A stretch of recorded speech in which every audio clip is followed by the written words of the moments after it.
Un escándalo estalla en el país en conflicto, revelando una verdad. La vida humana tiene un precio.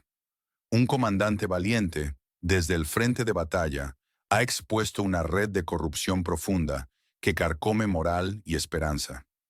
Mientras tanto, en Kiev, misiles y drones, en un asalto sin precedentes, golpean el corazón del gobierno, dejando hollín, marcos arrancados y la imagen imborrable de un bebé de apenas 2 meses, sacrificado en esta barbarie desoladora. Europa, en un giro perturbador, se prepara para una guerra total, almacenando ravioles como un aterrador símbolo de los tiempos. Y en medio de todo esto, un líder húngaro sentencia el futuro de la nación asediada, revelando lo que muchos susurraban. El telón se levanta sobre un mundo al borde del abismo. ¿Estamos realmente preparados para lo que viene? Pregunta a ustedes, ¿de qué ciudad y país nos miran en este momento? Compartan en los comentarios. Queremos sentir su pulso global y entender la geografía de nuestra audiencia. Del campo de batalla llega la noticia que sacude al país en conflicto. El comandante de pelotón de reconocimiento, Krim, ha denunciado un sistema de corrupción descarado que cuesta vidas y roba dignidad. Su testimonio, filtrado en un audio que se propagó por redes sociales, destapó una red dentro de los TCC de Kiev. Allí se exige entre 8.000 y 30.000 dólares. ¿Para qué? Para elegir un puesto militar menos peligroso, o lo que es aún más indignante, para evadir el reclutamiento por completo. La vida de un soldado, la defensa nacional, convertidas en mera mercancía, sin valor moral. La revelación de un oficial activo causó impacto, no solo por los precios del rescate, sino por la autenticidad de las acusaciones. Mientras otros compran su salida del horror, ¿cuántas vidas se sacrifican? Las unidades de avanzada, desesperadas por refuerzos, ven cómo la élite se enriquece sin escrúpulos. El comando de las fuerzas terrestres ha reaccionado con cautela, solicitando pruebas, mientras que el TCC de Kiev ha negado tajantemente las acusaciones. Esta disparidad de reacciones solo alimenta la idea de una corrupción sistémica y arraigada. El patriota traicionado, Krim, arriesga todo por la verdad. Queremos saber de ustedes. ¿De qué país y ciudad nos están viendo en este preciso instante? Su voz es importante en este diálogo global. Por favor, déjenos saber su ubicación. El corazón de la nación en conflicto, la capital Kiev, fue blanco de un ataque brutal y sin precedentes. El cuartel gubernamental, zona supuestamente intocable y protegida, fue golpeado por más de 800 municiones, misiles y drones en 12 horas. Fue como lo describió Yulia Sviridenko, viceprimera ministra, un golpe directo al centro del poder y una acción premeditada. El ataque impactó en edificios clave, como el gabinete de ministros y la oficina del presidente. Las habitaciones quedaron cubiertas de hollín, los marcos de las ventanas arrancados, testimonio de la violencia implacable. Un bombero del gabinete de ministros sufrió quemaduras graves, pero la imagen que heló al mundo fue la de dos civiles, una mujer y su bebé de apenas 2 meses, fallecidos en una explosión. El cuerpo inerte de un bebé en brazos de un rescatista, una escena de horror indescriptible. A pesar de las afirmaciones del Ministerio de Defensa de Rusia de que solo se atacaron objetivos militares, los bloggers militares pro-Kremlin instaron públicamente a golpear de nuevo y con más decisión, intensificando la condena occidental. ¿Podemos hablar de líneas rojas morales en esta guerra? Su pronóstico. ¿Cuándo creen que el conflicto en el país en conflicto realmente terminará? Indiquen el mes y el año, y una razón corta pero contundente para su predicción. Mientras la nación asediada lucha, Alemania, la potencia económica de Europa, se embarca en una reestructuración militar masiva. Es una preparación a gran escala para un conflicto proyectado para 2029. Esta fecha coincide con la supuesta capacidad rusa para atacar un país de la OTAN, encendiendo alarmas en el continente. La medida más peculiar es la creación de una Reserva Nacional de Alimentos, que incluye ravioles enlatados y lentejas estofadas. Un detalle trivial, pero que simboliza la aterradora realidad de una Europa que se prepara para la guerra total.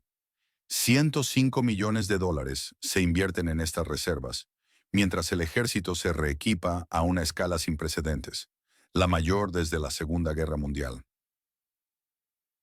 Kaja Kallas, vicepresidenta de la Comisión Europea, declaró que Rusia es débil en tecnología, pero fuerte en sociología y manipulación, sugiriendo una guerra híbrida más profunda. María Zakharova, portavoz de Exteriores ruso, respondió con ironía mordaz, destacando la capacidad tecnológica de su nación y desestimando la narrativa de debilidad. ¿Europa subestima al adversario o es un miedo genuino a una escalada inminente? El primer ministro húngaro, Viktor Orbán, ha lanzado una bomba diplomática con una declaración que resonó en el continente, desvelando verdades incómodas. Afirmó que la guerra en el país en conflicto ha terminado, y lo que es más explosivo, que la nación asediada será dividida en tres partes. Sugirió una aceptación silenciosa de Europa ante este hecho consumado, una complicidad velada. Orbán detalló estas divisiones. Una zona oriental bajo control ruso, un hecho irrevocable. Una zona central desmilitarizada como tampón y una nación asediada residual occidental bajo protección. Esta declaración ha generado controversia inmensa y su contenido ha sido vinculado con un supuesto documento filtrado de inteligencia de 2024 que describía un plan similar para 2045. ¿Conocía Orbán este plan? ¿Es una revelación de un plan oculto ejecutado con complicidad silenciosa de Bruselas? Diplomáticos anónimos admiten que no se puede negar la existencia de la zona de control rusa, pero reconocerlo oficialmente crearía un peligroso precedente para Moldavia, Georgia y los Balcanes. ¿A quién de los actores principales, gobiernos, expertos, fuentes no oficiales, confían más para entender la verdad sobre la situación en el país en conflicto y sus implicaciones para el futuro de Europa? Mientras los conflictos se extienden, el clamor del pueblo se hace sentir con fuerza inquebrantable en Israel y Europa. Decenas de miles protestaron frente a la residencia de Netanyahu en Jerusalén y Tel Aviv. Exigieron la liberación inmediata de rehenes y el cese de la guerra en Gaza. La frustración y la desesperación son palpables.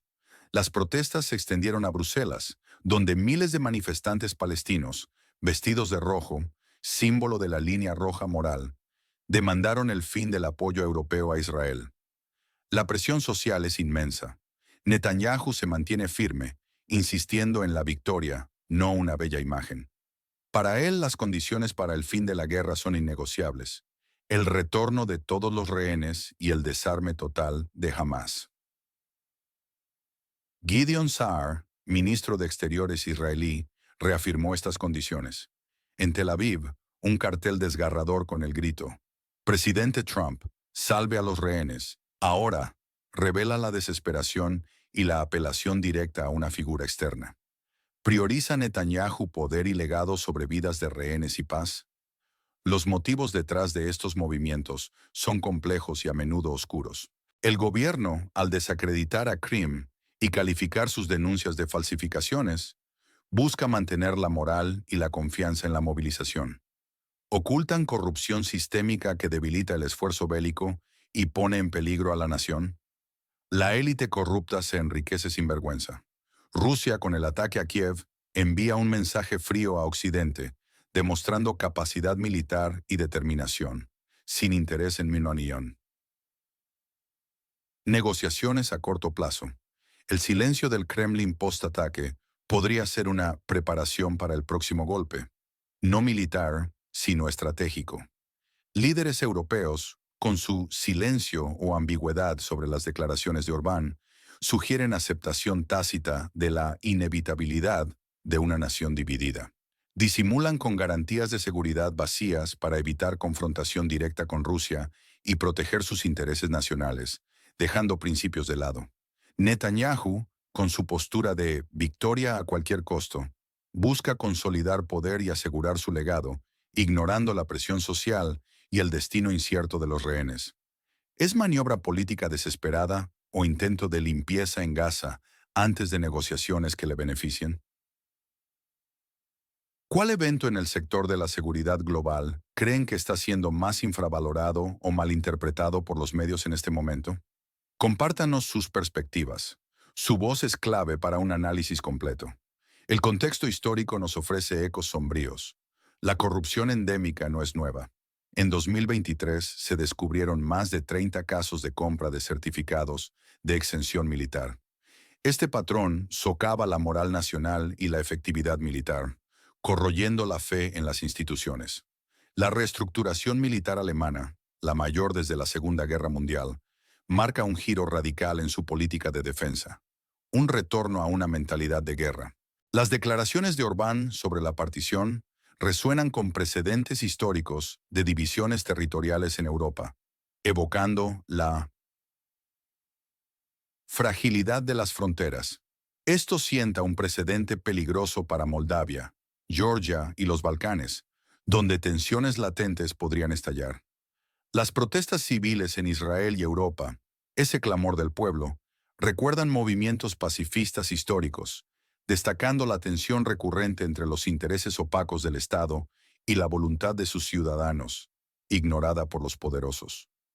Las acciones recientes de los participantes pintan un cuadro de evolución constante y creciente desesperación. Las denuncias de Krim se enmarcan en un contexto de creciente resistencia a nuevas rondas de reclutamiento, especialmente en ciudades grandes, donde la corrupción erosiona la unidad nacional. El debate sobre garantías de seguridad para el país en conflicto es constante. Líderes europeos discuten garantías de posguerra con promesas vacías, pero las declaraciones de Orbán sobre la partición, tan crudas, resaltan una desconexión inquietante entre la retórica diplomática y la realidad en el terreno. Las sanciones de EU contra Rusia, con amenaza de una segunda fase y medidas arancelarias, muestran una escalada de presión económica que no ha logrado un impacto decisivo. Ustedes son asesores del líder del país en conflicto. ¿Qué medida crucial, una sola acción decisiva, tomarían en los próximos 90 días para cambiar el rumbo del conflicto y restaurar la confianza del pueblo? Las tendencias globales y locales convergen en este punto de inflexión. La erosión de la confianza en gobiernos, evidenciada en la corrupción y en la percepción de líderes europeos ignorando a sus ciudadanos, encaja en una tendencia global de desconfianza política y crisis de legitimidad. El rearme alemán y la preparación para un conflicto a gran escala en 2029 se enmarcan en un resurgimiento de la geopolítica de bloques y el aumento del gasto militar global. Es el fin de una era de relativa paz en Europa, de ilusiones que se desvanecen. El aumento del activismo ciudadano y la presión desde abajo demuestran un descontento que traspasa fronteras, cuestionando políticas gubernamentales en conflictos prolongados y exponiendo la ineficacia de los poderosos. La guerra híbrida es la batalla invisible.